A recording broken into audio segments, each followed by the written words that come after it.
Jean le Baptiste est une grande figure de ce temps de l'Avent. Son nom, c'est Dieu fait grâce. Et il est bien celui qui ouvre le chemin à ce temps de grâce qui se réalise avec la venue de l'Emmanuel, Dieu avec nous. Qui es-tu? Les prêtres et les Lévites venus de Jérusalem posent une question, une juste question, on pourrait dire. Jean, fils de Zacharie, normalement devait succéder à son père dans le temple comme prêtre et lévite, et il est dans le désert.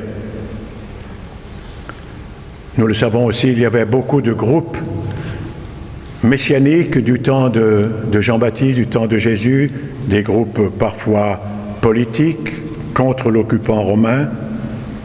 Donc la question est juste, qui es-tu?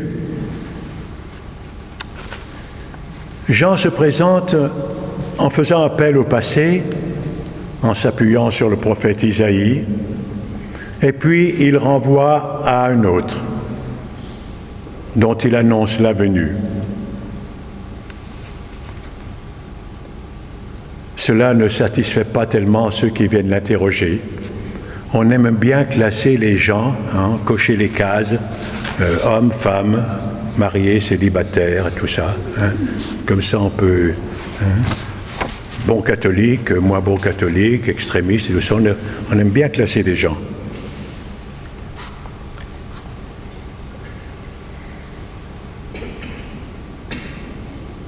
Et Jésus, un jour, lorsque Jean enverra des disciples pour lui demander s'il est bien celui qui était attendu, Jésus va dire: Jean le Baptiste est venu, en effet, il ne mange pas de pain, il ne boit pas de vin, et vous dites c'est un possédé. Le Fils de l'homme est venu, il mange et il boit, et vous dites voilà un glouton et un ivrogne, un ami des publicains et des pécheurs. Jean le Baptiste, comme Jésus, on n'arrive pas à le mettre dans une case bien précise. Et on n'est pas tellement content, on voudrait bien le classer. Et la première réflexion que je me suis dit moi-même, c'est que nous sommes aussi comme cela. On aime bien classer les gens.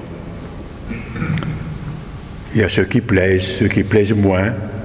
On choisit nos lectures, nos journaux, parce qu'ils pensent comme nous. C'est bien. S'ils ne pensent pas comme nous, on les met au panier. Et pourtant, nous le savons, la vérité n'est pas que dans une église, la vérité, elle est partagée un peu partout. Nous avons tous je crois, à apprendre, y compris chez les opposants, ce qu'on peut dire, ceux qui sont très loin de l'église, ils ont aussi une part de vérité. Et je crois que nous avons à être ouverts, attentifs à cela. Parce que Dieu, il n'est jamais comme on le pense. Il est toujours différent. Il nous surprend toujours. Donc il faut être attentif. Prendre le temps d'écouter, de lire. On pourrait se dire aussi, pour nous aujourd'hui, Jésus, qui es-tu, toi? Jean le témoin. Jean n'enferme pas les autres autour de lui.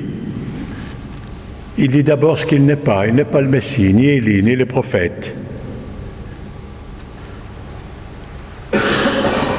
Il est la voix qui crie dans le désert. Celui qui prépare le chemin à un autre que lui. Et il doit reconnaître qu'à côté de cet autre, il n'est même pas un esclave. L'esclave qui pouvait seul délier la courroie de la sandale du maître. Jean ne se définit que par sa mission, la mission qui lui a été confiée. Je ne suis qu'une voix. Il est venu pour rendre témoignage à la lumière.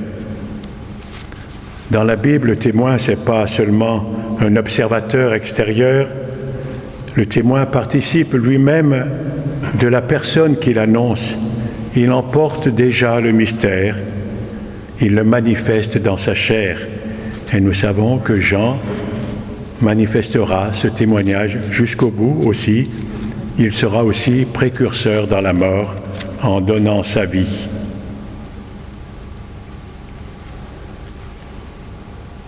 Nous sommes aujourd'hui ces témoins de la mort et de la résurrection du Seigneur. Nous avons été, après sa résurrection, Jésus va envoyer ses disciples comme témoins de sa vie, témoins de la vie de Dieu, témoins de la joie de Dieu. Et Jean, pour nous, reste encore aujourd'hui une belle figure, un beau modèle de ce témoignage. Nous aussi, nous avons comme témoins, pas seulement à dire des choses extérieures, mais à vivre de l'intérieur cette vie, la vie de Jésus, cette vie de disciple. Témoigner aussi comme Jean par notre vie. Jean est un ascète, mais un ascète plein de joie. Comme il le dira dans quelques chapitres plus loin dans Saint Jean, celui qui a l'épouse appartient, à qui l'épouse appartient, c'est l'époux. Quant à l'ami de l'époux, il se tient là, il entend la voix de l'époux et il en est tout joyeux. Telle est ma joie, elle est parfaite. Lui, il faut qu'il grandisse et moi que je diminue. La joie de Jean le Baptiste, c'est une joie tout intérieure, parce que jusqu'au bout, on peut dire, il va se poser des questions. Est-ce que Jésus, c'est bien le Messie annoncé? Mais dans son cœur, il y a cette confiance. Il n'est pas l'époux, il est l'ami de l'époux. Et c'est cela qui le remplit de joie.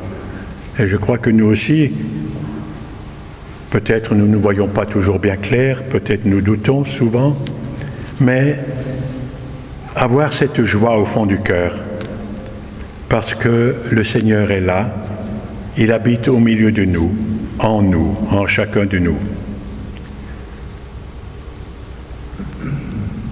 Au milieu de vous se tient celui que vous ne connaissez pas. Qui es-tu, Jésus? Nous avons aussi, comme Jean, à faire ce chemin dans le désert, pour approfondir notre connaissance de Jésus, du Christ. Le pape François nous demande ce mois-ci de prier pour que notre relation personnelle à Jésus-Christ soit nourrie de la parole de Dieu et par une vie de prière. Je crois que c'est bien aussi ce temps de l'Avent, ce temps de nous nourrir davantage de la parole de Dieu et par une vie de prière. Soyez toujours dans la joie, dit Paul ce matin. Priez sans relâche. N'éteignez pas l'esprit, discernez la valeur de toutes choses. Discernez la valeur de toutes choses. Chaque jour, je crois que ce discernement, nous avons à le faire dans ces temps parfois difficiles, et pour certains c'est très difficile. Nous pouvons, comme les interlocuteurs de Jean, nous contenter de questions superficielles, de chercher des pourquoi, des comment, ou de critiquer tout ce qui nous dérange, et de passer à côté de l'essentiel. Ne pas entendre le cri d'appel à la conversion, au changement de vie, à la joie. Alors chaque soir, avant de nous coucher, nous pouvons prendre 10 minutes, 10 ou 15 minutes pour revoir notre journée, pour revoir si nous avons été attentifs à cette présence de Dieu, attentifs à ces appels de Dieu, à la conversion, à la joie,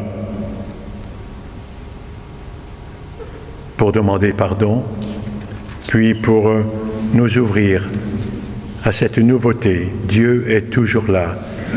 Chaque matin, il nous appelle. Chaque matin, comme le dit le prophète, sa parole nous réveille. Alors oui, frères et sœurs, que nous puissions être attentifs à ces cris qui sont parfois des murmures. Il faut bien prêter l'oreille, il faut bien faire silence en nous pour pouvoir les entendre, mais Dieu nous parle aujourd'hui comme il a parlé hier. Soyons dans la joie. Amen.